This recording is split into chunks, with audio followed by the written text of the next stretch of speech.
Yo, alors voilà une vidéo donc sur le Pandémonium parce que pas mal de personnes m'ont demandé comment je faisais pour farm mes âmes d'honneur. Donc voilà, je vais pas vous montrer en détail ce que je fais à l'intérieur, je vais juste vous donner, je vais juste vous expliquer la méthodologie à avoir. Donc déjà pour comprendre comment on a les âmes d'honneur, c'est tout con, vous rentrez, vous butez les mobs, vous droppez des lueurs. Ces lueurs, vous les échangez contre des paquets dans lesquels vous pouvez avoir des âmes, exactement comme les cristaux scintillants.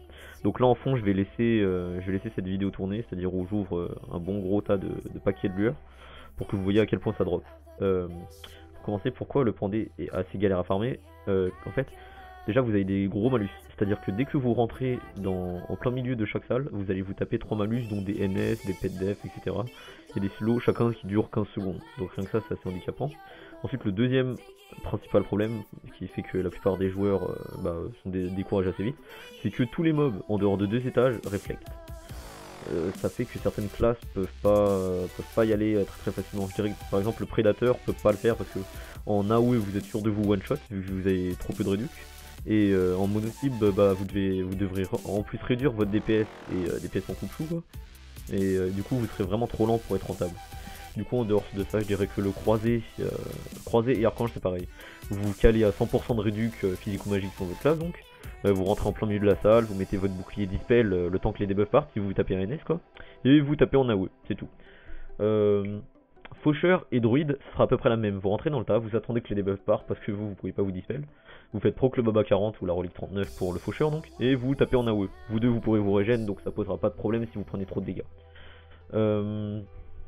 Ensuite, on a l'arcaniste, je vous expliquerai ça plus tard.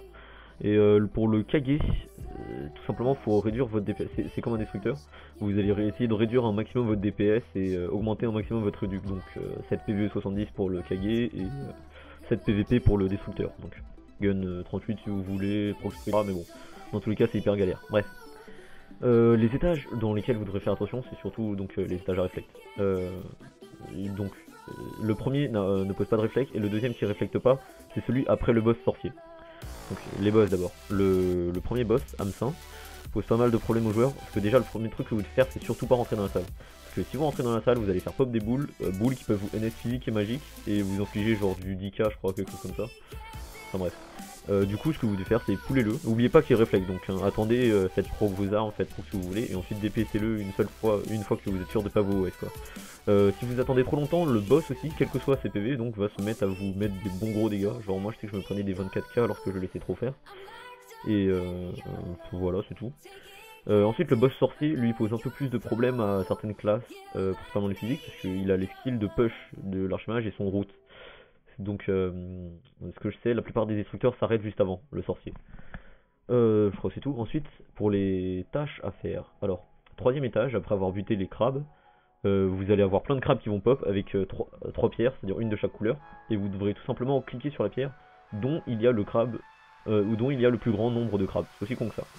L'autre défi, ça va être des poteaux qui vont pop, en gros ça va être une salle où il y aura les mobs que vous devrez buter, ça sera des espèces de siwa, enfin des barons de siwa pardon, en jaune quoi, et faites gaffe juste par contre, eux ils ont le pêche de l'oracle en fait, donc typiquement si vous n'êtes pas en anti-stun vous allez voler dans tous les sens, donc vous rentrez en anti-stun si possible, vous les butez. Et après en fait vous allez avoir des poteaux qui vont pop. Et le truc c'est tout simplement faut buter 8 poteaux. Vous aurez un effet sur la gueule qui se cumule donc. Et après vous pourrez traverser. En dehors de ça, après le boss sorcier, vous allez avoir donc les fourmis. Là je vous conseillerais juste d'avancer tout simplement de buter les mobs. Et dès qu'il y aura l'épreuve vous vous arrêtez. Ça sert à rien de continuer plus loin. Il y a des boss, enfin il y a 2 boss d'affilée donc. Mais qui drop que dalle. Et il n'y a pas plus de mobs donc c'est vraiment pas rentable de continuer. Donc à partir de là, moi je crois que j'ai fait le tour.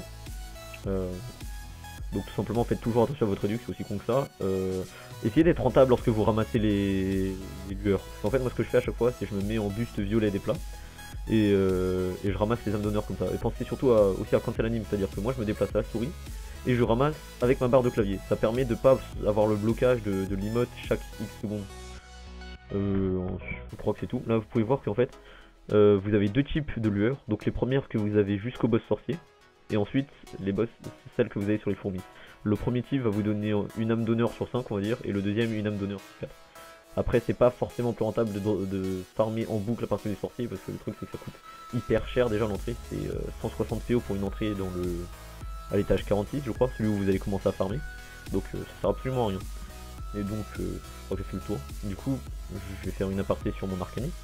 Moi personnellement j'ai pas mal de réduc, c'est-à-dire que je suis en super spé, enfin en méga spé même, réduc mago, donc je suis à 40% de base, j'ai 3 parties bonheur pur, le bijou GVG 80 et les costumes de pure log bleu, ça fait que je suis à 52% de réduc magique de base. Et donc principalement je passe en talent full DPS, mais si vous avez des problèmes n'hésitez pas à mettre défense magique, hein. Là, je le mettais au début. Et voilà, faut juste que vous fassiez attention à vos procs et surtout pas vous one shot sur les boss quoi, parce qu'après ça devait recommencer. Ah, surtout un détail important, pour éviter les GF errors, parce qu'en Pandé il y en a très souvent, lâchez votre clavier dès que vous traversez un portail. Ça c'est un détail assez important. Donc là vous voyez quand même que j'ai drop pas mal d'âmes d'honneur, c'est-à-dire 89 âmes d'honneur sur les 380 paquets que j'ai ouverts, soit à peu près 22%. Donc voilà, je vous montre un petit screen de mes talents. Et puis bah voilà. Donc merci d'avoir aimé cette vidéo, et si vous avez des questions, bah, n'hésitez pas à les laisser en commentaire. Voilà, bon farm.